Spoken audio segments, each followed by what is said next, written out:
요것은 철비, 다른 것은 대리석인데 요것은 철로 된 비석. 대리석. 다른 것들은 모두 대리석. 지금 비석. 역대 거창의 수령과 고장을 다녀간 어사의 공적을 새긴 선정비이다. 원래 거창읍 대동리 일명 비선거리에 있었으나 도로 확장 때문에 1988년 박물관으로 옮겨 세웠다.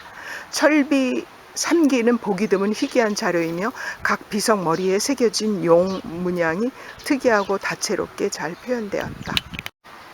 근데 지도라는 게 이 지도를 그린 사람이 이걸 다니면서 그렸다기보다는 네. 우리 인류 문화 발전하고 똑같아요. 우리가 네.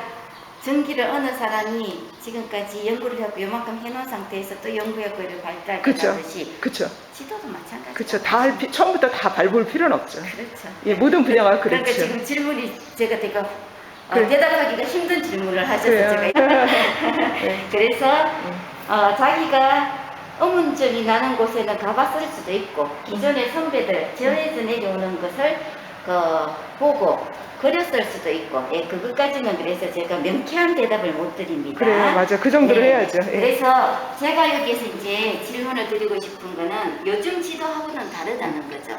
눈에 보이는 대로 그림처럼 그렸다는 거. 그걸 여기서 인식을 하고 가시면 돼요. 네. 자, 그 다음에 여기 보면은 이런 줄기가 뭘 의미할까? 물줄기입니다. 아, 물줄기. 네.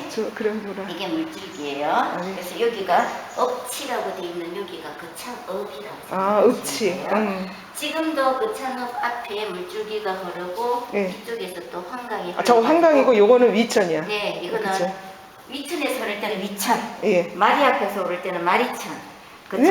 어디서? 마리 앞에 흐를 때는 마리천, 거창읍을 흐를 때는 영호강. 예. 그 다음에 이 합쳐가지고 합천 때문에 넘어가거든요. 아, 여기 밑에가 합천댐이구나. 예. 그래서 강이라는 게 저기가 위천이라고 해서 여기까지 위천은 아니에요. 예, 그렇구나. 그래서 두 개 물줄기가 합쳐져가지고 네. 합천으로 해서 낙동강으로 예. 흘러가요. 어디 다시 한번 반복하면 위천, 그 다음에? 네, 위천. 그러니까 어렵게 생각할 거 없어요. 이름이 어떻게 변하죠? 그러니까. 위천, 그 다음에?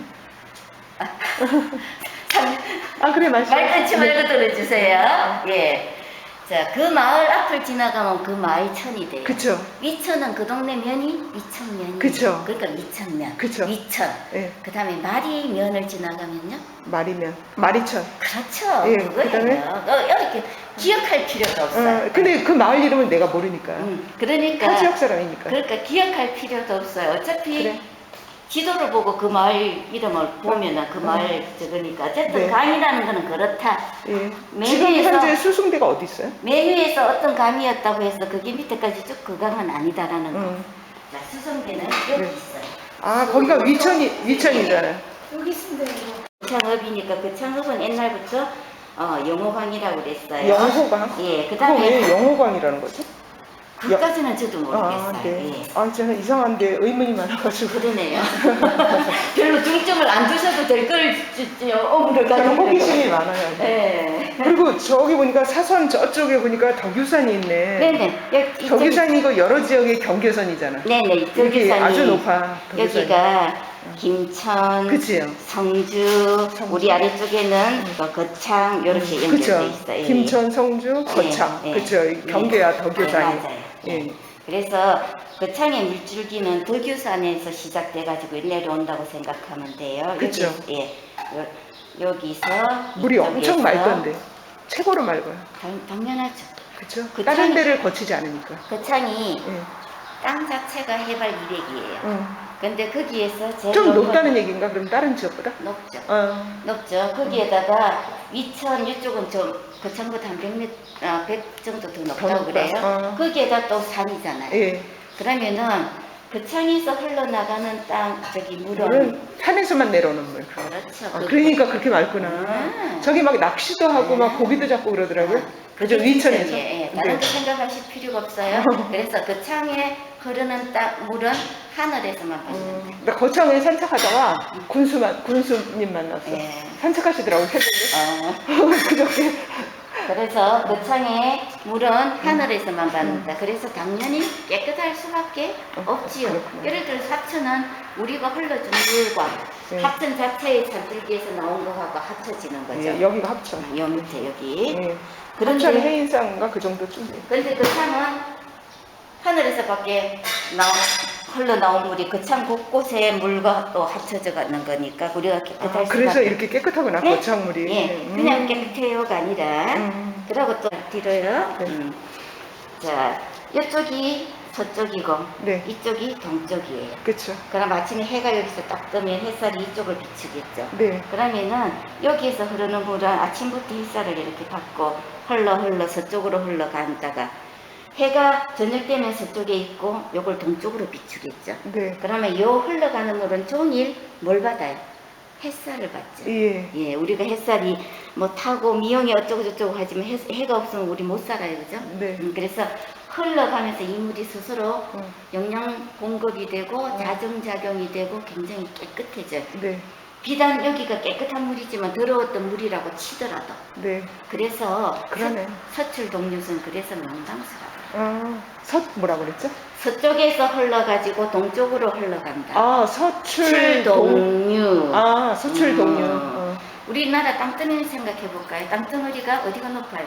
동쪽. 그러면 대부분의 태백산이 있으니까. 위치적으로 물이 어디에서 어디로 흘러가는 게 동출? 그렇죠. 동출 서류. 서류의 저기 정상이죠. 예. 근데 이런 거는 대부분의 강이 그런데 이렇게 거꾸로 가는 강이 우리나라 몇 개 없어요. 그러다 보니까 그런 의미 부여가 될 수도 있어요. 네. 재밌다. 네.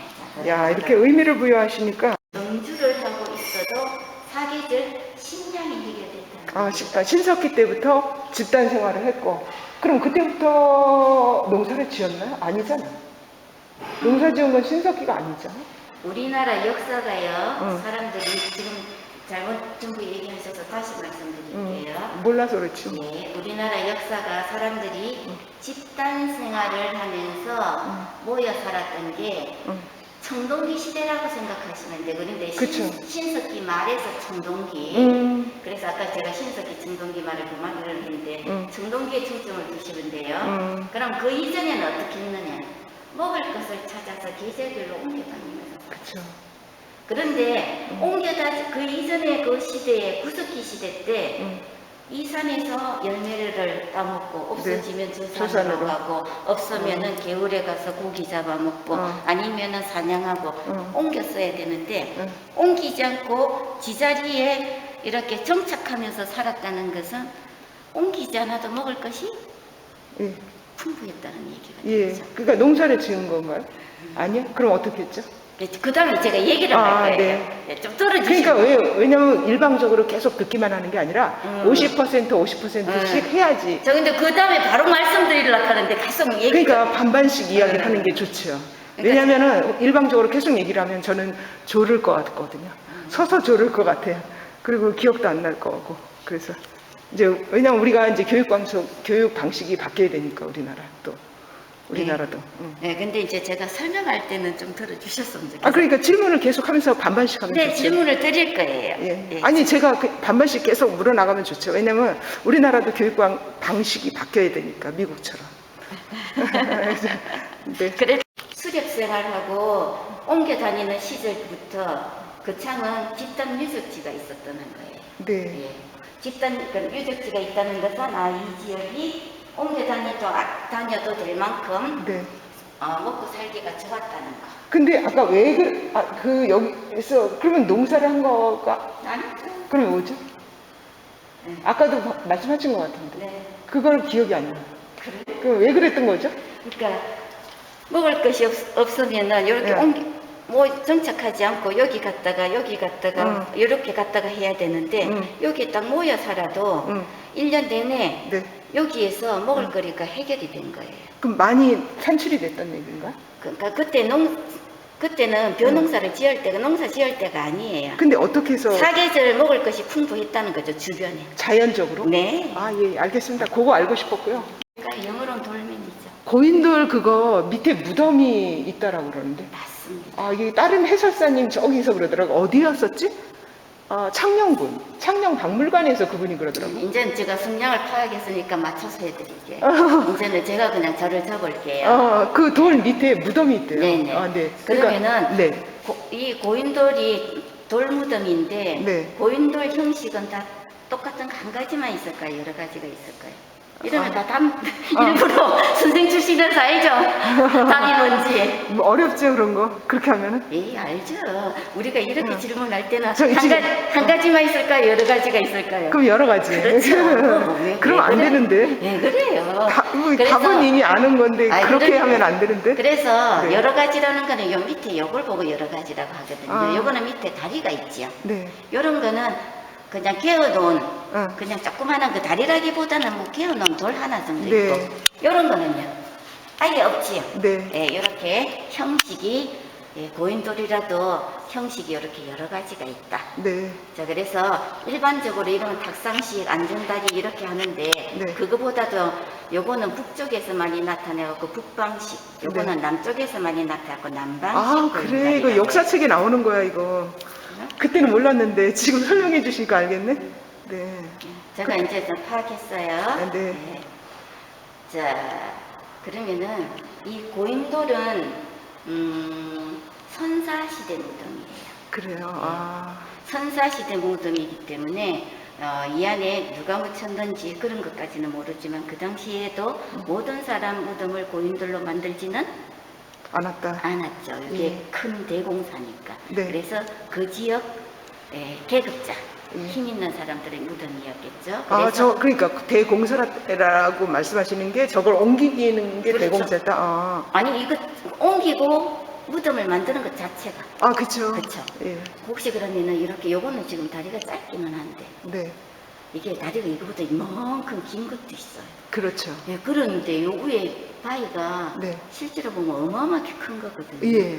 그 옛날에 그러면 이걸 어떻게 옮겼어요? 그러니까 그게 의문이야. 이거보다 더 심한 것도 있어. 네. 이건 이거 아무것도 근데 아니야. 초등학교 1학년들은 다 알아요. 그래요? 네, 이거 만화책에 많이 나오거든요. 네. 이건 아무것도 아니더라고. 이거보다 더 큰 맞아요, 맞아요. 대공사도 있더라고. 그걸 어떻게 하느냐 하면은 그런 질문 많이 하던데. 예, 어떻게 하느냐 하면은 저 초등학생들은 안 물어요. 초등학생들은 만화책 다 해갖고 아는데 어른들이 몰라요. 그래. 밑에 요 다리가 있죠. 네. 다리만큼 주변에 흙을 아. 비스듬하게 이렇게 쌓아요. 그래 맞아. 쌓아가지고 그치. 그냥 흙을 이제 다지겠죠. 그냥 안 그러면 흙이 푹 빠진 흙을 다져요. 그냥 올리려고 해도 올라갈 수 있어요. 못 올라가죠. 그러면 밑에 저기 통나무라든지 이런 거 가지고 끌고 올라가. 그래 맞아. 그래서 무지무지하게 힘든 공사기 때문에 예, 일반인들의 무덤은 만들지 않는다. 근데 이제 중요한 거는 그게 아니고 다니다가 네. 우리가 봐야 될 조금 한 단계 높은 눈으로 이제 이런 걸 볼 수 있는 팁은 그 지방에 이게 많았다. 그러면은 그 지방에 힘 있는 권력자가 있다는 얘기죠. 그렇죠. 그럼 권력자 지 혼자 있었겠어요? 다스리는 백성이 예. 많았다는 거죠. 예. 그렇죠. 그러면 이 시대, 선사시대 때 다스리는 백성이 많았다. 그럼 그 지방은 일단 그 당시에 사람 살기 괜찮은 환경이었다. 이렇게 거꾸로 유추해가는 그렇죠. 거예요. 예 맞아. 위천면 이제 갔다 오셨네요. 네. 위천면 그 수성대 있는데 거기에서 조금 더 가면 금은산이라는 곳이 있어요. 금원살도 갔다 왔어요. 방금 전에. 그래요? 오늘 그러면은 갔다 왔어요. 요 가서반지마에 삼전불 보고 왔어요? 아니 그건 못 그럼 봤어요. 뭐로 가셨어요? 그냥 거기 마을이 한 4-5개 쭉 있더라고요. 그죠? 올라가는 길에. 예. 그래서 금은산 그러면은 네. 얘를 보고 와야 되는 거예요. 그래요. 예. 네. 자, 그런데 금은산에 가면은 가섭암지 혹시 옛날 저런 절인데 뒤에 지자가 붙은 거는 무슨 뜻인지 혹시 아세요? 그러니까 와 그거 알고 싶어요. 그렇죠. 제가 이렇게 질문을 드린다니까. 지자라는 것은 옛날에는 절이 있었는데 네. 지금은 절이 없는 터. 그래 맞아. 나 추측은 했어. 맞아. 터야 맞아요. 저게. 네. 그치. 터예요. 지금은 맞아. 절이 없다라는 그쵸, 거죠. 그쵸. 근데 가서밤지라는 곳에 가면은 거기에서 계단이 108계단이 있어가지고 동굴이 하나 있어요. 네. 동굴 안에 가면은 절벽에 여기에 3개가 이렇게 조각이 돼 있어요. 그래서 여기 볼게요. 요거는 갈마자기 때문에 새겼다는 뜻이고 네. 벼랑에 절벽, 벼랑에 새긴 예. 앞으로 올 부처님 3분이 서 있는 상이라는 그러네요. 뜻이에요. 예. 그러네요. 네. 맞아. 설명 예. 잘하셨다. 그래서 이런 거 이름 붙일 때도 그 지역 그 다음에 절, 응. 절이 없을 때는 요거 빼고, 응. 그 다음에 조각 형태나 재료 이런 걸 넣어가지고 이름을 붙이던 그치. 거거든요. 예. 자, 요거를 요게 있는데 요건 탁본 뜬 거예요. 음. 탁본 뜬 건데 지금 많이 이제 전국일 다니신다 그러니까 지금까지 봐오신 불상에 비해서 좀 특이한 점이 어디가 있을까요? 아, 모르겠네요. 모르겠는데. 다리 부분. 아, 다리가 없다. 왜 없어요? 아, 저기 있네. 부처님이 경망스럽게 아, 무슨 발요? 썩발을 하고 아. 이거 보통 힘든 거 아니에요? 네. 예, 우리가 보물이나 어. 국보로 지정할 때는 기준이 뭘까요? 잘생긴 거? 멋진 거? 좋은 거? 비싼 거? 몰라. 아니죠. 예. 더는 거죠. 예? 희귀한 거. 아, 그 다음에 형체적으로 온전하게 잘 보존되어 있으면서 네. 그 시대적인 배경을 설명할 수 있으면서 특이한 거죠. 그죠. 예, 엄청나게 잘생긴 보물 같은 불상 같은 게 있는데 언제 어디서 누가 만들었는지 있는데 이런 게 많다고 생각해 보세요. 네. 예, 그러면은 지정되기는 좀 어려운 거예요. 예.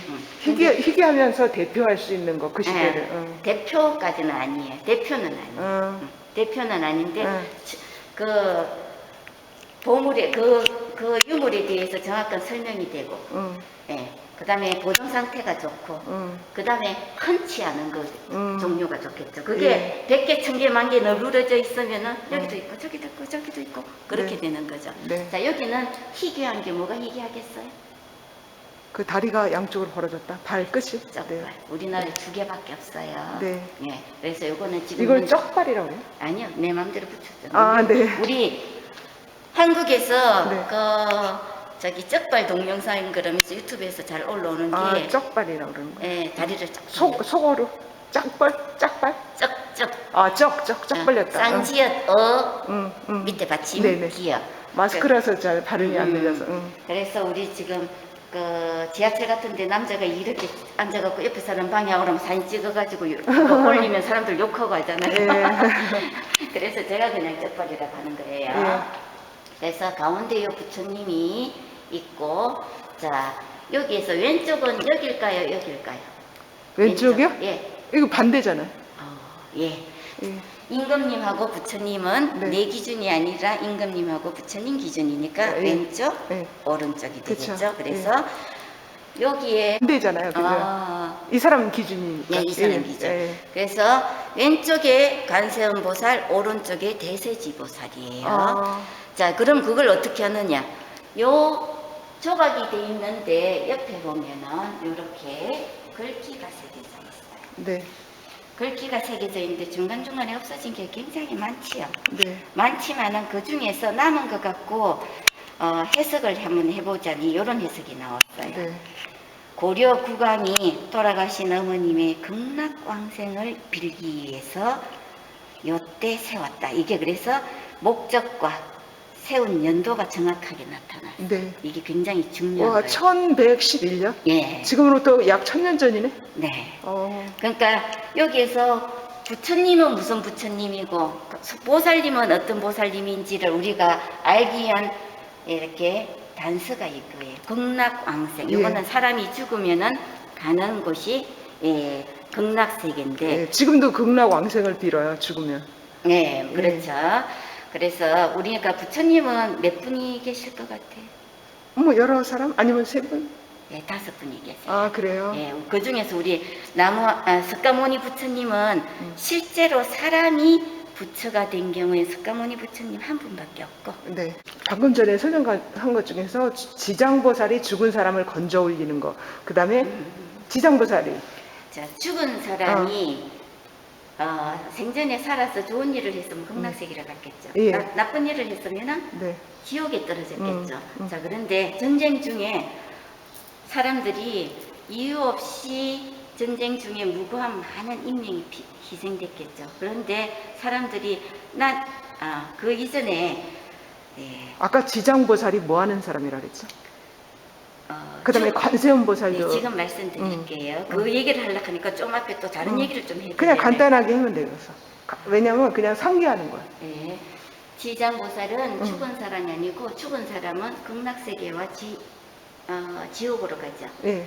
지옥에 빠진 사람들을 네. 건져 올려갖고 극락세계로 다 올려주겠다라고 자기 스스로 약속을 한, 부처님한테 약속을 한 보살이에요. 그쵸. 지장보살. 그 다음에 관세음보살은? 관세음보살은 살아있는 사람 소원을 들어서. 그래, 맞아. 왜냐면 스님들한테 기도할 때, 우리 49제 뭐 이런 거 할 때, 스님들이 그거를 많이 이제 암송을 하더라고. 그래서 그게 무슨 뜻인가 했지. 우리 엄마도 저기 49제를 했는데, 주지 스님이 계속 그 말을 하더라고. 지장보살, 관세음보살. 그래. 예. 그때는 의미를 몰라가지고. 요 두 분이구나. 49제니까 지장보살. 이 숟가락이 왜 이렇게 길쭉한 건가요? 동그랗지 않고. 글쎄요. 이게 불편하지 않나? 많이 불편하게 생겼지. 저 흘릴 것 같은데, 옆으로. 근데 저기 이거 혹시 실생활에 안 사용하는 거 아닌가? 그러면 제가 또 여쭤볼게요. 이거 재사용 아닌가? 예, 그냥 이게- 재사용만 사용하지 않을까? 혹시? 철기 시대 때 나온 숟가락인데 이런 숟가락이 일반 사람들이 다 사용했을까요? 아니요. 그렇죠. 예. 안 그럼 일반 사용했지. 사람들은 뭘 사용했을까? 나무 숟가락 사용했죠. 아, 그래? 우리가 고려시대 고려청자가 있었다고 해서 일반 네. 백성이 고려청자를 썼을까요? 아니요. 그렇죠. 어. 그러니까 우리가 남아있는 역사라는 것은 기록의 역사니까 기록하는 자는 일반 백성이 아니고 그치. 귀족 지배계층이에요. 그치, 그치. 그래서 우리가 기억하고 있는 모든 역사는 네. 일반 평민의 역사라고 생각하시면 그걸 살짝 접어두시면 그치요. 시야가 넓어요. 맞아.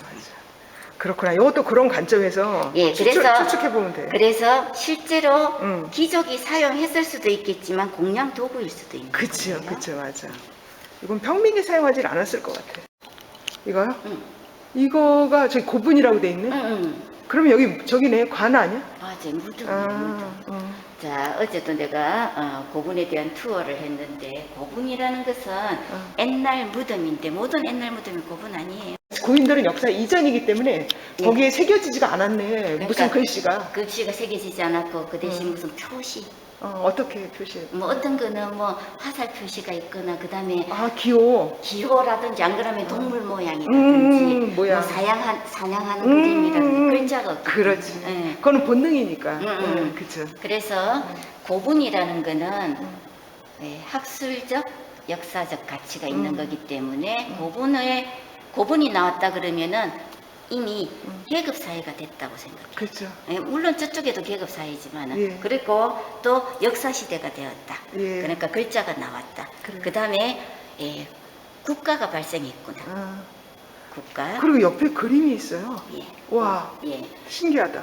그 그림이 있는데 조금 이따 말씀드릴게요. 네, 네. 그런데 여기가 요 안에 바로 시체를 넣었을까요? 아니면은 다른 거에 넣어서 시체를 넣었을까요? 다른 거에 넣어서 하지 않을까? 맞아요. 지금도 근데- 그런데? 네. 네.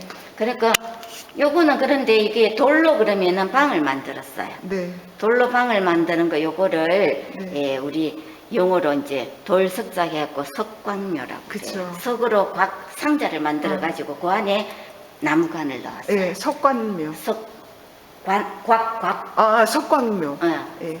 네, 광묘. 그러면은 그 이전에는 요거를 돌로 안 만들고 나무로 만들었어요. 네. 그럼 목광묘가 돼요. 목광묘. 예. 근데 석광묘 하면서도 그 안에 또 저기 나무로 했다면서요? 예. 아니 나무로 그러니까 저기 관. 예, 나무로 관을 했다는 거. 그렇지. 예. 여기다 시체를 바로 넣는 게 아니고 나무 예. 관에다가 예. 이렇게 집어넣는 예. 거죠. 그러면은 요거를 이제 그 돌방이라고 이걸 방이라고 하는데 돌로 됐으면 돌방이고 예. 나무로 됐으면은 목방이 되겠죠. 예. 그러면은 요 이 방을 나무로도 해놔요? 네. 나무 관은 뭐 물론이겠군요. 네. 방도 나무로 하나요? 네. 그래서 돌로 만든 방에 나무관을 넣는 거는 석곽묘. 그렇죠. 석광묘. 나무로 된 방에 나무관을 넣는 거는 목곽묘. 그쵸. 나무목. 예. 관은 항상 나무다. 그렇지. 어찌됐든 썩어야 간에. 되니까. 썩어야 되니까. 응, 응. 근데 지금은요, 이런 거 나무 각이나 나무로 된 거나 아니면 돌로 된 거 안 하고요. 그냥 흙으로 덮어요. 그 나무 관에다가. 맞아. 예. 왜냐면 우리 엄마 네. 산소에 하셨는데 작년에 네. 그렇게 했거든요. 네. 요즘에 다 그렇게 그거는 하는데. 지금은 어떻게 해요는 의미가 없어요. 네. 그 집 저것 따라 해서 네. 우리 할머니는 곽글을 만들어서 나무가 이렇게 하셨어요? 네. 되게 돌로도 하셨어요? 네네. 아, 근데 요즘엔 이게 꼭 좋은 거는 아니에요. 이렇게 그러니까 요즘에 어떻게 한다 그거는 좀 의미가 없어요. 예. 돈 있는 사람은 뭐 더 뭔가를 하고 싶어 할 예, 것이고 예. 아니면 빨리 자연으로 가는 게 좋아라고 생각할 아, 수도 있을 것이고. 근데 옛날엔 귀족들이 이렇게 했구나. 돈 있는 사람, 재물 있는 사람이 예. 권력하고 그러니까 자, 이게 권력과 이제 재물. 여기 볼게요. 벽화 구분. 그러면 벽에다가 뭘 그렸다는 걸까요? 그림. 그림. 네. 그러면은 이 그림 때문에 이게 어느 시대 건지 우리가 추측을 할 수가 있었어요. 그리고 그 시대의 생활상, 그렇죠. 의복이라든가 뭐 미인의 기준 뭐 이런 것도 있을 것 같아요. 미인의 기준까지는 여기서 난 모르겠어요. 저거 혹시 미인들 그려놓은 거 아닌가? 아니에요. 그 당시? 네, 아니에요. 어. 옛날에는 사람들이 죽으면 그걸로 끝이라고 생각했을까요? 아니요. 네, 아니죠. 예. 자, 그러니까 죽어서도 사람 것처럼 어떤 생활이 있을 거라고 생각했어요. 그러면은 죽어서 여기 누워 있으면 심심할 거니까 그 죽은 자들을 위로할 수 있도록 자, 요거를 약간 모티브 형식으로 이렇게 그려놨어요. 이렇게 위로할 수 있도록 춤을 추고 피리 불고 장구 치는 선녀상을 그려놓은 거예요. 네, 요거 외에도 저 희미하지만 안쪽에 보면은 머리에 과일을 이고 있고 막 먹을 것을 이고 있고 이런 그림들도 있어요. 먹기도 하라고. 근데 그거보다 더 중요한 게 있어요. 벽화. 그리고 여기다 무슨 저것도 그릇 같은 것도 다 넣어주나 봐요. 들어가죠. 살아있는 거하고 똑같다고 생각하기 때문에 돈도 넣어주고 쌀도 넣어주고 그릇도 넣어줘요. 살아있을 때 쓰던 그 일상생활 용품을 다 넣어주나 봐요. 그릇을 넣어주긴 넣어주는데 쓰던 그릇 그대로가 아니고 그릇을 작게 만들어 가지고 네. 넣어주는 그릇이 있어요. 좀 이따가 저쪽에 가다가 보여드릴게요. 그래서 네. 무덤에 넣는 그릇을 명기라고 해갖고 따로 있어요. 네. 근데 무턱대고 이렇게 보면 또 어디 가가지고 들으면 그걸로 끝이에요. 네. 자, 벽화라는 것은 벽에 그림 그렸죠. 네. 이제 우리나라에서 벽화 그러면은 고구려 신라 백제 중에서 어디가 딱 생각이 나요? 백제? 아니요, 고구려. 고구려인가? 예. 그래, 맞아. 고구려 벽. 역사책이 많이 나오잖아요. 예, 그렇죠. 그런 거. 다른 시대, 다른 나라에서는 벽화라는 게 크게 많지는 않아요. 물론 신라에도 있고 고구려도 있는데 아니 신라에도 있고 백제도 백제도 있는데 벽화 그러면 고구려 벽화가 우리가 뭐 잘 알려져 있죠. 잘 알려져 있죠. 근데- 지금 중국 땅에도 있고. 예, 왜 특히 고구려에만 그런 건가요? 그것까지는 저도 잘 몰라요. 그래, 근데 유명해. 신라하고 백제도 없는 건 아니에요. 네. 근데 벽화하면 거긴데. 자, 그래서 요게 이제 삼국시대 때, 저거 뭐야, 권력자의 무덤을 이렇게 보면은 가운데 안에다가 벽화도 그려주고 그랬는데, 그래서 이거 어느 시대 건지 몰랐는데 요거 때문에 봤다고 그랬죠. 자, 그럼 여기 한번 볼게요. 우리 먼저 복장을 볼게요. 네. 이 사람들 치마 입었어요? 바지 입었어요? 바지? 바지 입었죠. 네. 바지 입었고, 자, 위에 저고리가 어디까지 왔어요? 여기까지 왔죠. 밑에까지. 예, 여기까지. 예. 조선시대는 저고리가 어디야? 위에. 가슴 여기까지 왔고, 그쵸. 옷구름 맺어지죠. 그쵸. 그러면은 삼국시대는 혹시 위에 저고리가 어디까지 왔는지 혹시 드라마 같은데 기억나요? 삼국시대? 밑에? 밑에 어디까지? 밑에 뭐 허리? 아니야? 이렇게까지 치렁치렁. 거기까지요? 내려왔어요. 네. 그러다가 이게 이제 점점 올라갔고 고려시대 보면은 네. 한 여기까지 무릎 위에까지 올라왔다가 이게 점점 짧아졌어요. 그러면은 요걸로 이렇게 또 저거 유추해 볼 수 있는 것도 시대를. 그 다음에 요 바지는 네. 우리가 항상 여성들은 치마만 입었다고 생각했는데 네.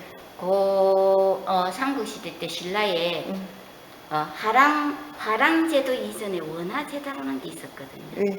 화랑은 남자들이었죠. 예. 원화는 여자였어요. 원한? 원화. 원화. 네. 원하다 할 때 원, 꽃 화자. 음. 그리고 원화제도라는 게 있어요. 원화제도. 네. 이 사람들이 춤추고 노래하는 게 아니고 훈련하고 예, 그 군사였어요. 그런데 여자들 집단인 원화제도가 있는데 거기에서 치마 입고 훈련하지는 않았겠죠. 네. 그때 바지 입던 풍습이 남아있었던 거예요. 지금 그래서 이게 무슨 시대라는 거죠? 그리고 요 삼국시대 때는 요게 삼국시대. 삼국시대 때는 치마가 여기까지 있었는데 이게 점점 짧아지니까 어느 시대에 가까워져요? 삼국 땅에 통일신라 그 다음에 뭐예요? 통일신라 그 다음에 고려. 고려. 그래서 여기가 고려 말쯤 된다고 보시면 돼요. 고려 자, 말쯤 된다. 삼국시대 때는 완전 이만큼 치렁치렁해요. 고려 가면 한 요만큼 올라가요. 그 다음에는 점점 짧아지고 있죠. 그러니까 조선시대 가면은 고름이 여기 오니까 가슴 밑까지 이렇게 오죠. 네. 그러니까 중간 단계에 있어요. 네. 그럼 이것만 가지고 그렇게 판단했느냐? 아닙니다. 네. 머리 모양, 액세서리, 장식. 여기에 고려 말에 우리나라가 아까 80년간 원나라 침략을 구차에 걸쳐서 받았거든요. 그래요? 그때 우리나라에 원나라가 들어와가 국민 쳐들어와갖고 많은 것을 곡물로 가져가고 여자를 데리고 가는 걸 공녀라고 그랬어요. 공녀를 데리고 그랬어요. 그래서 끌려간 공녀 중에서 기항우라고 원나라에 갖고 황후가 된 여자도 있어요. 그리고 그 당시에 원나라에서는 고려의 패션이, 풍습이, 우리나라에서는 원나라의 패션과 풍습이 좀 유행했던 모양이에요. 그때가 몇 년대쯤 되나 대략? 조선이 1392년에 개국했으니까 그 이전이 되겠죠. 예. 그리고 1100년 이후 1352년 이전 그 사이에 원나라가 침략이 있었거든요. 80년 그 사이에 80년. 팔만 대장경이 그게 만들어진 게 언제쯤? 그때쯤이에요. 그죠, 맞아. 네네. 그때도 맞아요. 그런 대역사가 네. 시작됐어. 그게 왜 만들어졌어요? 고려 침입 때문에 그거. 네, 불력으로 막아내려고. 그쵸. 네. 그래서 여기서도 엿볼 수가 있네. 네, 그거 어림없는 소리죠. 불력으로 어떻게 막아내, 그죠? 네, 그러나 할 수 있는 게 그것밖에 없으니까.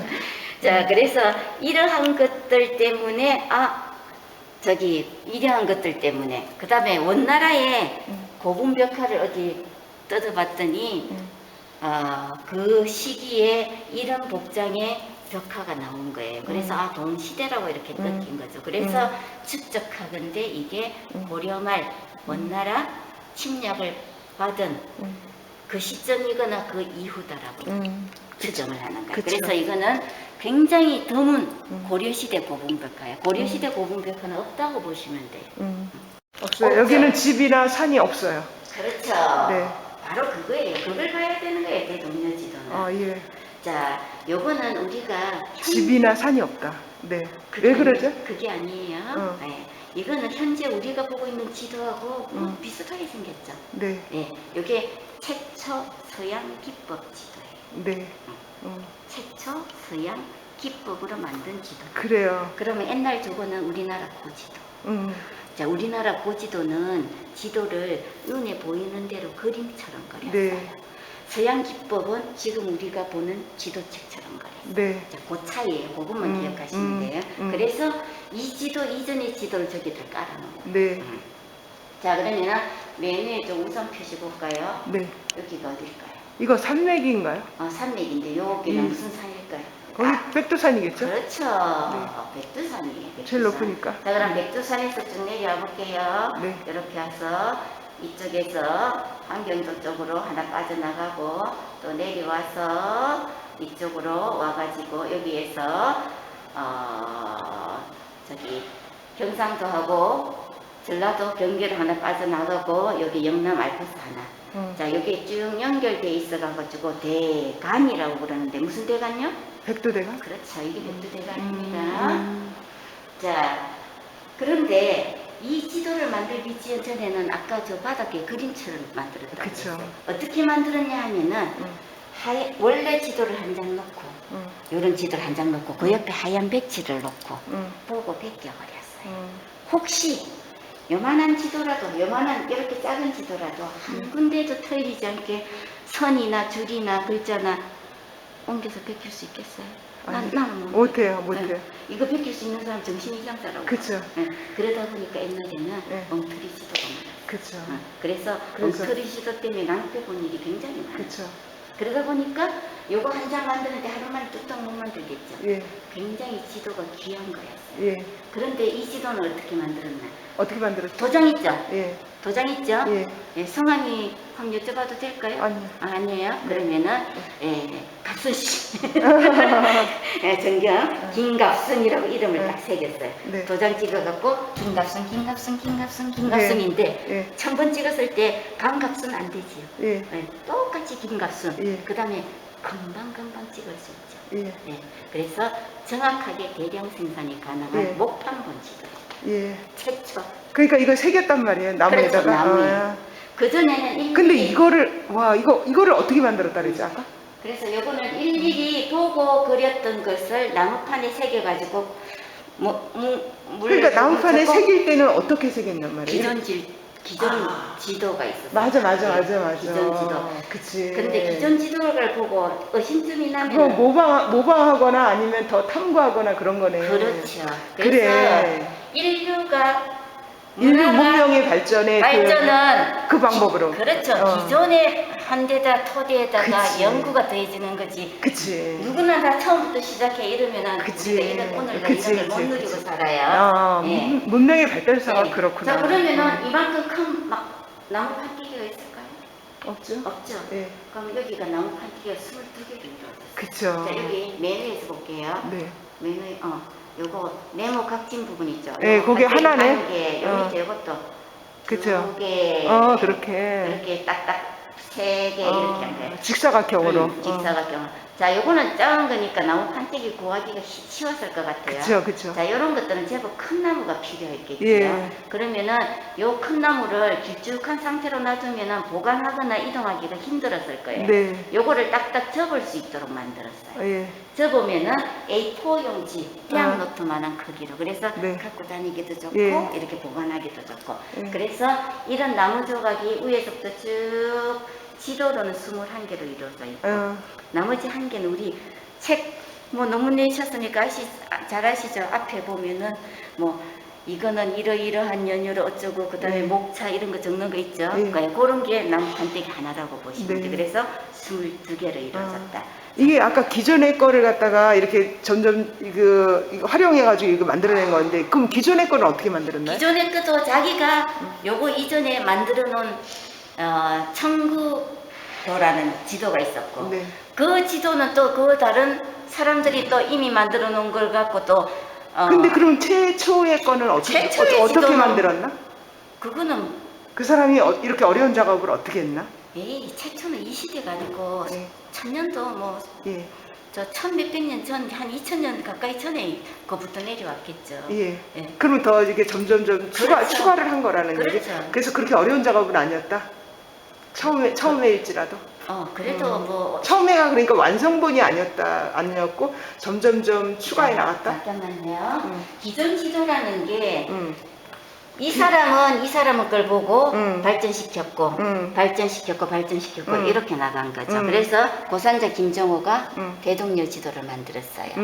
그 직전의 지도는 자기가 만든 지도와 그 이전의 지도들을 몇 개를 놓고 편집을 한 거예요. 그러면 그 편집한 그 지도는 어떻게 됐어? 그 앞에 이렇게 가는 거예요. 근데 이 김정호는요? 대동여 지도? 네. 김정호는 어떻게 했다고요? 그렇게 김정호도 그런 방법 아니면 다른 방법? 그런 방법. 그런 방법. 자기 자신이 요거 그리기 전에 지도도 있었고요. 그래요? 다른 사람이 만들어 놓은 지도도 있었고. 네. 계속 참조를 한 거죠. 자, 그러다가 짜집게 한 거구나. 짜집게 했는데 이쪽 부분 아무리 생각해도 이상해. 그러면 어떻게 했을 것 같아요? 실탑사. 실측. 그래서 실측. 실측. 그래서 이거는 편집 지도예요. 그래서 부분적으로 실측 지도. 그런데 우리가 어릴 때 이거를 지금 한 40대? 보다 나이 많은 사람 다 지금 엉터리로 좀 알고 있는데 그게 얼마 전에 시전이 되었고 지금 국어교과서에 그렇게 안 나오고 있어요. 1993년까지 초등학교 3학년 읽기 교과서에 내용이 잘못 실려 있었어요. 고산자 김정호 선생이 죽을 동 살동 백두산을 오르락 내리락 전국 방방곡곡을 지도 들여갖고 돌아다니면서 지도를 만들어내가지고 1861년이면 고종 1년이거든요. 대원군한테 또 갖다 바쳤더니 대원군이 보고 넌 지도를 너무 잘 만들었고 깜짝 놀랐고 저놈을 당장 하옥하라. 나는 그렇게 만들어낸 줄 알았어. 그래서 네. 야 김정호 대단하다 이렇게 생각했었지요. 그러니까 우리가 얘기했죠. 1993년 이전에 초등학교 다닌 사람 다 엉터리로 그래요? 네. 자, 그래서요. 그러니까 그게 왜 그런 얘기가 나오냐면은 뱅뱅 돌아다니면서 만든 죽을 고생해서 만든 지도까지는 아니고 자기가 기존에 만든 지도와 그 이전의 지도를 편집한 지도고 의심나는 부분에는 실측 지도를 하였지만은 그 이야기를 만든 이유는 일본 강점기 때 일제가 만들어낸 얘기예요. 자, 실제로 일본이 러일 전쟁 때 이 지도덕을 굉장히 많이 갔다고 해요. 그래서 러일 전쟁에 승리를 했죠. 그래서 요 얘기가 맨 처음에 나온 게 1936년, 37년 정도예요. 그때가 우리가 45년에 해방이 됐으니까 일제 침략이 막바지 정도 됐어요. 그러네. 그때는 2차 세계대전이 이제 막 시작되기 전이고, 일본이 막 여기저기 동남아시아, 침략의 중국, 야욕을. 베트남 이런 데 막 쳐들어가서 막 쭉쭉 뻗어나갔죠. 그런데 그런 나라들은 총칼 탁 들이밀면 싸워보지도 않고 한국 이랬는데, 네. 이놈의 대한 저기 조선이란 나라는 와서 보니까 초가 지붕에 초가 상간에 밥도 못 먹을 정도로 가난한데 밤 되면 매주알 고주알 공부를 하지를 않나, 응? 맹주알 공주알 공부를 하지를 않나. 그 다음에 탄압하면은 항복하는 게 아니라 더 대한 독립만석하면 만주로 막 독립운동 떠나고 이카니까, 조선이라는 나라는 다른 나라하고 똑같은 방법으로 하면 안 되겠다. 그래서 그때부터 사용한 정책이 문화 말살 정책. 들어보셨죠? 그렇죠. 네, 문화 말살 정책으로 하나 만들어낸 얘기예요. 옛날에 어떤 얘기가? 옛날에 너그 선조가 그러니까 문화 말살 정책으로 만들어낸 얘기라고 했는데 어떤 얘기가? 지금 얘기하잖아. 네. 저는 네. 뭐가 근지러운지 알아요. 네네. 문화 말살 정책. 그래서 옛날에 너그 선조가 이렇게 훌륭한 지도를 만들었는데 너네 민족은 미개해가지고 응? 그것도 못 알아보고 그거 목판본을 다 태워버리고 이 사람을 죽였다.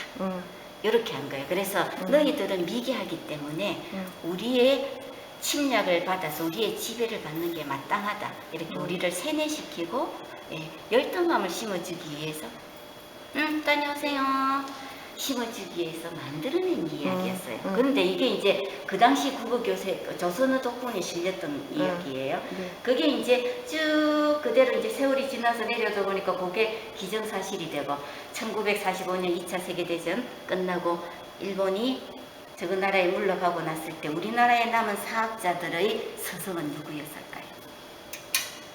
일본 사람들이었겠죠. 예, 그렇죠.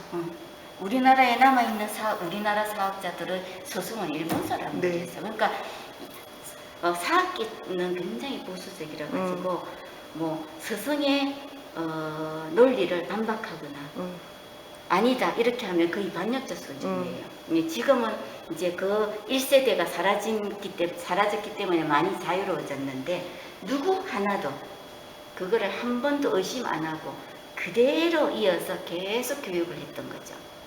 1993년까지.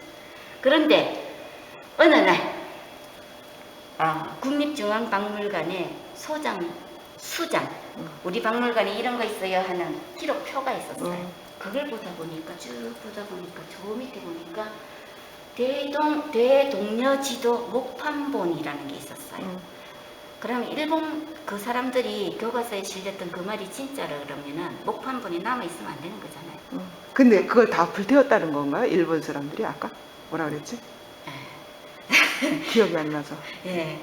그 일본 사람들이 이렇게 훌륭한 유물인데도 너네 조상들은 미개해가지고 못 알아보고 이걸 다 불태웠다. 불태웠다. 그래서 너네들은 미개한 민족이기 때문에 우리 일본의 지배를 받는 게 마땅하다 하고 우리를 세뇌를 시켰어요. 근데 불태운 건 누가 불태운 거죠? 일본 사람이 아니면 우리나라 불 사람? 안 태웠어요.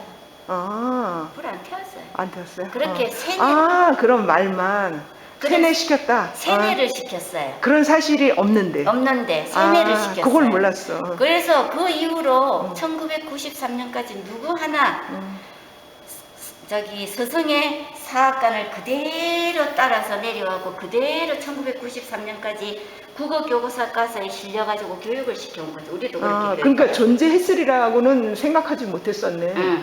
그러다가 그 점에 수장 목록표 예 보니까 대동여지도 목판본이 있는 거예요. 그러면 이 말하고는 안 맞는 거죠. 예. 존재하는지 몰랐었구나. 그러니까 그때까지 누구 하나 그거를 살펴보지 않았다는 거죠.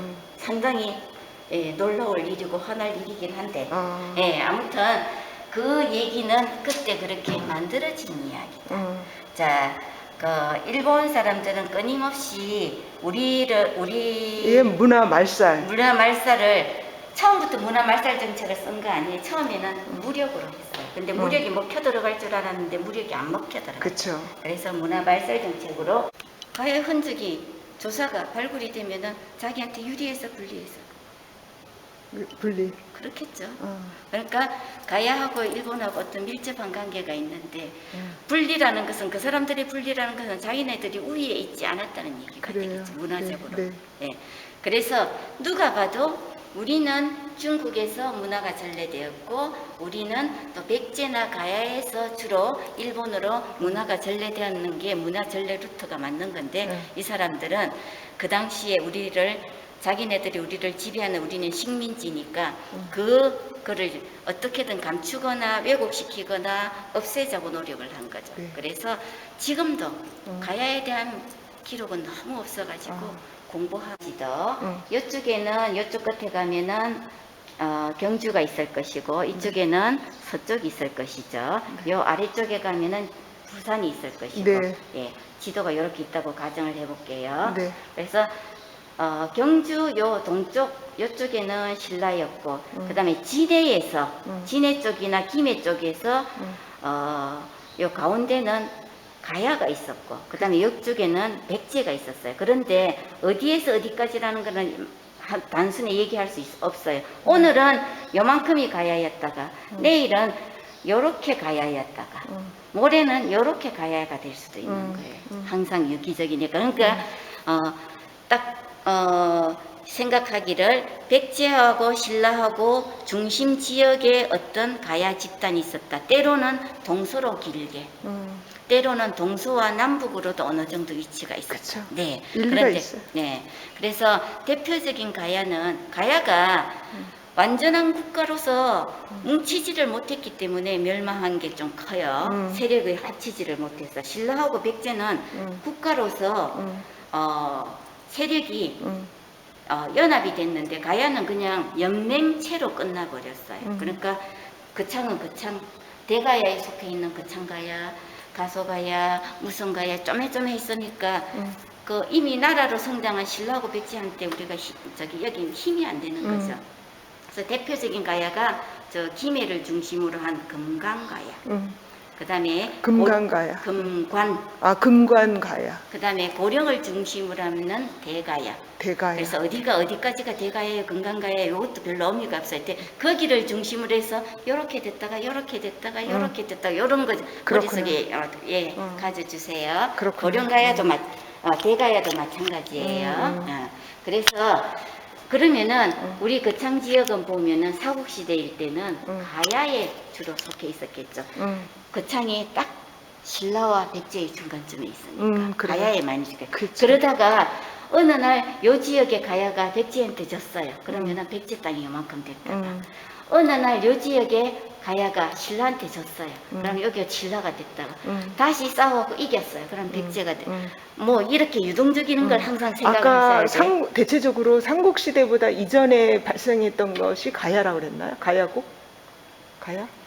이전인가요? 삼국 이전에 가야까지 있는 시대를 사국시대라고 그래요. 합니다. 맞아. 그랬다가 가야가 멸망하고 나서 삼국시대가 됐는데 우리는 삼국시대를 너무나 잘 알고 있는데 그 삼국시대는 몇 년밖에 안 된다? 100년밖에 안 된다. 그 전에는 사국시대로 정확하게는 98년밖에 안 돼요. 그 전에는 사국으로서 가야가 포함된. 그런데 우리는 모든 사람들이 고구려, 신라, 백제는 너무 잘 알아요. 예. 그런데 고구려, 신라, 백제 세 나라만 있었던 시절보다는 가야까지 포함한 네 나라까지 있었던 시절이 훨씬 긴데도 가야를 잘 모른다. 왜 그러는가요? 아까 일본 때문에. 그렇죠. 이제 그걸 큰 맥락을 기억을 하시면은 그 다음에 어떤 다른 이런 해설을 들을 때 조금은 받아들이기가 쉬우실 거예요. 자, 그 다음에 명기를 우리 역사는 일본 역사, 일본이 의도하는 대로 많이 추종을 했네. 그렇죠. 그러니까 사학계가 그만큼 썩었다 이거지. 비판적이지를 못했다. 예. 썩었네. 보수적이지. 그쵸, 보수적이다. 보수적인 거죠. 그래 또 사학과 특성에는 또 그래야지 될 거예요. 그쵸. 사학과가 진보적이면은 뭐 역사가 막 이랬다가 저랬다가 뭐 하나 바꾸는데 굉장히 신중해야 되는 건 맞아요. 그런 면도 있죠. 자 여기 볼게요. 그래서 우리 여기는 저기 사국시대일 때는 주로 거창이 전부 다 일지 거창 주변까지 포함할지는 모르지만 주로 가야 시대였을 것이고 그 왼쪽에 서쪽에는 백제가 있었을 거고 지도상의 그 오른쪽에는 지도상의 왼쪽, 예, 지도상이 왼쪽 지도상의 그 오른쪽. 동쪽에는 신라가 있었을 거예요. 예. 그러다 보니까 거창은 요 네, 세 나라의 유적이 다 나타나요. 네, 예, 세 나라의 유적. 그렇군요. 예. 자, 그래서 그게 또 흥미로운 거예요. 예, 자, 그렇죠. 여기 보면은 그렇죠. 네. 이렇게 넣어주는 거로. 요렇게 명기? 명기. 아, 무덤에 넣어주는 거로. 예, 예, 그래서 쓰던 물건을 넣는 게 아니고 네. 이렇게 따로 조그만하게 만들어서 넣어요. 아, 그러네. 여기 작으네. 한 뭐 10분의 1도 안 되겠는데. 큰 거 그대로 놔두면 너무 많잖아요. 모형이네. 아, 그렇죠. 너무 많다. 그렇게 하면 부피가 너무 커. 살아생전 술을 달다 썼으니까 술을 드시라고 술 냈고 이런 데는 쌀 넣었을 것이고 뭐. 맞아요. 예. 이게 지금 생활상이니까 꼭 우리가 그런데- 밀접한 느낌이야. 그렇지. 근데 대체적으로 설명이 이렇게 다 돼 있어요. 빛을 나무로 예, 만들었네. 예. 근데 요거는 지금 표시가 잘못돼 있어요. 등 토시가 아니고. 토시. 예, 여름에 옷을 입으면 옷이 쩍쩍 들려붙으니까 팔에 끼우는 거예요. 음. 팔에 요걸 여기 대나무거든요. 대나무는 성질이 차잖아요. 그렇죠. 그래서 대나무로 길쭉한 통을 만들고 그거 껴안고 이렇게 자죠. 껴안고 잔다고 마누라 대신 껴안고 잔다고 해서 죽부인이라고 부르는 거예요. 그래서 이거는 대나무로 만들었다. 예. 요거를 여기에다가 끼워가지고 옷을 입으면은 팔에다가. 이렇게 공간이 이렇게 뜨게 되겠지요. 팔에다가 끼는 거. 배통에다 하는 것도 있고 저런 거. 등에다도? 예, 조끼도 있고 뭐 그랬었어요. 옛날에. 요즘은 아무도 안 그러죠. 부잣집에서는 옛날엔 양반이라도 한 방에서 부부가 자지 않았다. 양반이라서 한 방에서 안 잔 거죠. 양반이라서. 예. 그래서 조선시대에는? 조선시대 때. 자, 그래서 집이 가난했으면, 아니, 가난한 게 아니고 집이 그냥, 그냥 보통으로 사는 양반집이었으면 건물 하나에 방이, 여기 안방이 있고, 여기 보시죠? 예. 안방이 있고. 그 다음에 사랑채. 사랑채 아니고 사랑방이 있었겠죠. 사랑방이라 그러나? 예. 방. 방. 채가 자, 아니고. 그런데 집이 부자였으면은 건물 자체가 따로 있는 거예요. 그래요. 건물 자체가 따로 있는 건 사랑채. 사랑채, 안채라고 하는 그쵸, 거예요. 그쵸. 근데 요거 이거는 이제- 방. 요거는 같은 건물에 있다는 거예요. 같은 건물. 같은 건물에 있는데 방이 다른 거고 사랑채, 안채는 건물 자체가 따로 있는 거예요. 그건 이제 그럼- 재산이 더 많은 사람. 그렇지. 그런 거예요. 그랬고 옛날에- 그러면 잘 때만 같이 있는 건가? 잘 때라고 옛날에 양반은 잘 때라고 아무 때나 같이 못 잤어요. 옛날에 이제 시어머니가 있었겠지. 그래서 조선시대 때는 손주도 있고 뭐. 그죠? 조선시대 때는 저기 남녀가 잠자리를 한다는 거, 왕이 왕비하고 잠자리를 한다는 거는 지금 텔레비처럼 나 오늘 중전 전 방으로 갈 것이다 하고 저녁에 저벅저벅 가는 게 아니에요. 날을 다 잡아요.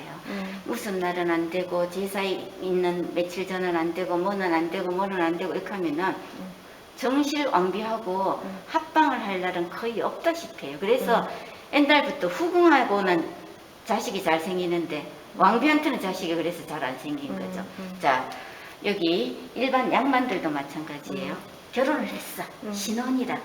남편은 마누라방에 가고 싶어 죽겠는데 어머님이 이달 뭐 초하루 며칠이 좋은 날입니다. 이렇게 하면은 그날 가야 되는 거예요. 자, 그런데 젊은 혈기에 그때까지 결혼하려면 힘들겠죠. 예. 그래서 이제 야사에 의하면은 그냥 뒷구멍으로 전해지는 이야기에 의하면은 남자가 몰래 저기 마누라 있는 안채로 가가지고 신발을 안에 들러놓고 자고 새벽같이 나와서 안 간 것처럼 사랑채에서 잤다 이런 얘기도 돌아갔다 이런 이야기도 매일 밤마다 같이 자지 않아요? 부부가?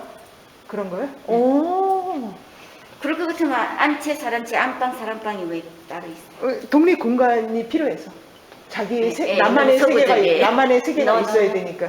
그런 건 아니다. 그때는 그 생각은 못했다. 네.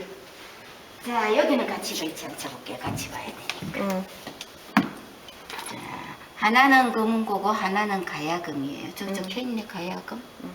금은고는 6줄이고 가야금은 12줄이에요. 네. 예, 금은고는 중국 악기고 가야금은 우리 악기. 자, 어떤 게 소리가 다양하게 날까요? 저기 12개인가? 그렇죠. 예. 그럼 가야금이 근데 12개인 게 어느 나라 거라 그랬죠, 지금? 우리나라. 아, 우리나라. 네. 자, 가야금이 12줄인 이유는 가야가 연맹체 형태로 있으면서 국가를 이루지 못했기 때문에 각 연맹체가 이미 국가를 이룬 신라하고 백제하고 싸웠을 때 아무래도 규모가 작으니까 싸움에 성산이 없었겠죠. 네. 그러다 보니까 가야가 망했는데 네. 이 연맹체가 몇 개 있었느냐? 몇 줄이에요? 12개. 12개 있었어요. 네. 일상생활 용품을 만드는 그 원재료가 나무, 저것도 나무인가요, 저기? 네, 저거는 밀집 같은 거. 소쿠리도 나무요? 아니, 밀집. 풀. 아, 풀 종류네. 그게 아니고. 억새풀 종류 아닌가? 저거 알아요? 이게 밀집이니까 나무, 그러니까 벼. 벼. 그렇지. 이게 벼고 요거는 나무. 근데 억새풀로도 배를 만들던데. 저기 다른 저기 지방에서. 잘 모르겠어요. 억새가 많이 나는 아프리카 지방에서. 그럴 수도 있겠지요. 이건 뭘 것 같아요? 요건 대나무로 만드는 거. 네, 뭘 것 같아요? 여기 통발이라고 써 있네. 그러니까 고기 잡는 거네. 네. 올해 외국에 계셔도 한국. 아니 영어- 통발 이거는 흔한 거예요. 아, 그래요? 네. 저는 회사가 되기 전에 몰랐어요. 근데 저게 박물관에 가면 통발이 항상 있더라고요. 제가 박물관을 많이 다녀가지고. 우리가 본 게 아까 저기 벼집으로 만드는 거, 그 다음에 나무로 만드는 거, 지금 이것도 나무로 만드는 거. 네, 나무하고- 이거는 지금까지 어떻게 원재료가 전해오는 거죠?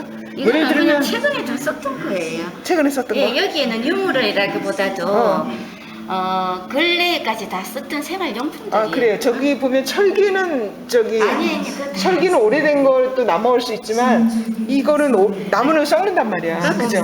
100년도 안 됐으니까 있겠지요. 아, 최근에 다 쓰던 거라니까 6, 70년대까지. 지금 여기 실은 뭐 하는데 들어온 거죠? 민속생활관이에요. 여기는 뭐 해설하듯 위층하고 좀 다르고 구경하는 곳이에요. 아 민속 생활관. 네네. 아 그러니까 그냥 뭐 얼마 좀 전까지 전이구나. 한 100년 뭐 안 됐어요. 100년도 안 됐다. 네. 심한 건 50년도 정도. 그러니까 나무랑 이게 그대로 있구나. 50년이 뭐야? 거의 한 3, 40년 전.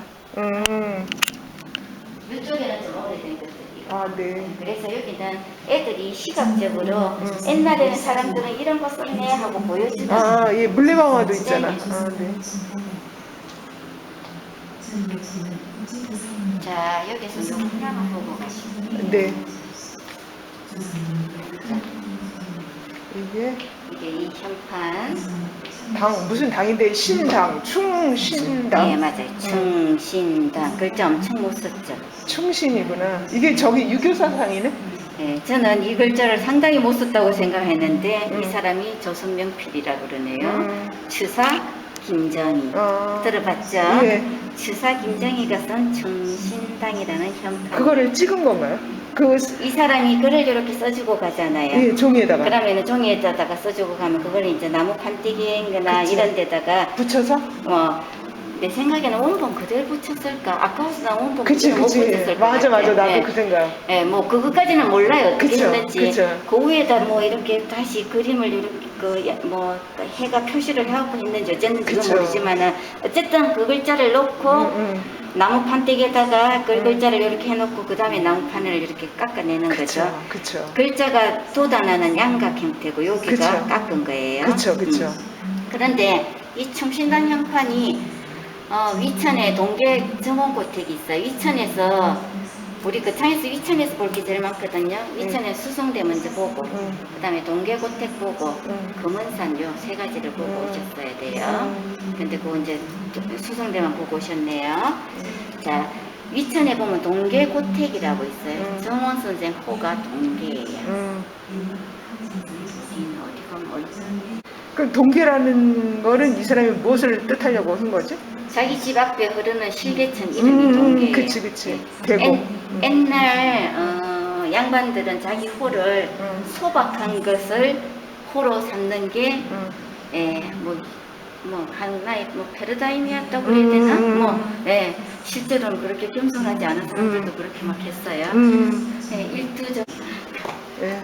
자, 어쨌든 요 시대 사람인데 요 시대 가운데 뭐가 있었냐면 임진왜란이 있었어요. 1592년에서 1598년 사이에 임진왜란 때 광해군이 굉장히 큰 역할을 했어요. 그래서 정실왕비 태생이 아니고 자기의 형도 있었고 정실왕비의 왕자도 있었는데 이 사람이 왕이 됐어요.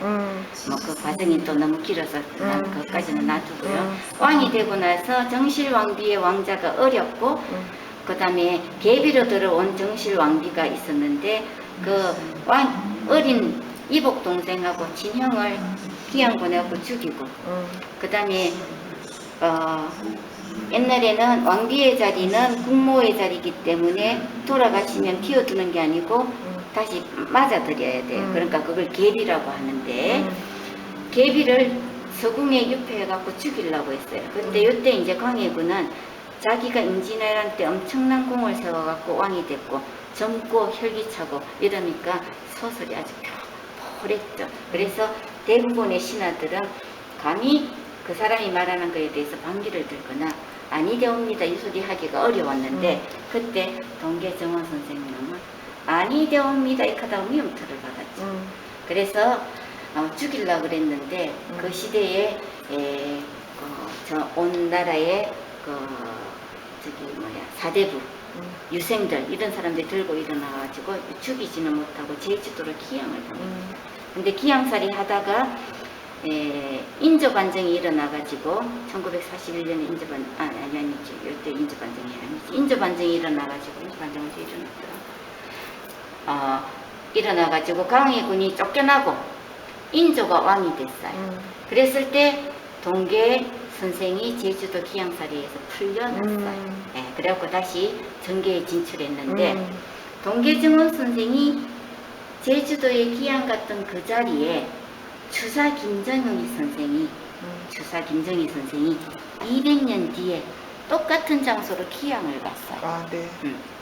기양을 가니까 기양지에 사람들이 옛날에 동계 선생님이 오셔갖고요 뭐 했고요 막 칭송이 자자한 거예요. 200년이 지났는데 칭찬이 남아있다는 거는 너무너무 대단하죠. 네. 재앙 200년이 지났는데 네. 그러니까 이 사람이 들으니까 너무 깜짝 놀란 거예요. 네. 그래서 야 도대체 동계 선생이 거기서 뭘 어떻게 백성들을 위해서 했기 때문에 해서 200년이 지나도 이렇게 칭찬이 자자날까 감동을 받은 거예요. 그래서 이 사람이 기양 풀려나고 나서 이제 기양살이에서 너 이제 기양살이 이제 그만하고 올라와 이렇게 했을 때 기양살이 풀려나고 나서 한양으로 가는 길에 동계정원 선생 요 집에 들러가지고 제가 제주도에 선생님이 기양했던 장소에 기양살이를 갔는데 그 지방의 사람들이 아직도 그래서 충신당이라고 김정호가 써준 거네. 네, 네. 너무 감동을 받아서 여기 와서 이야기를 전해주고 이걸 써준 거예요. 아, 네. 그 옆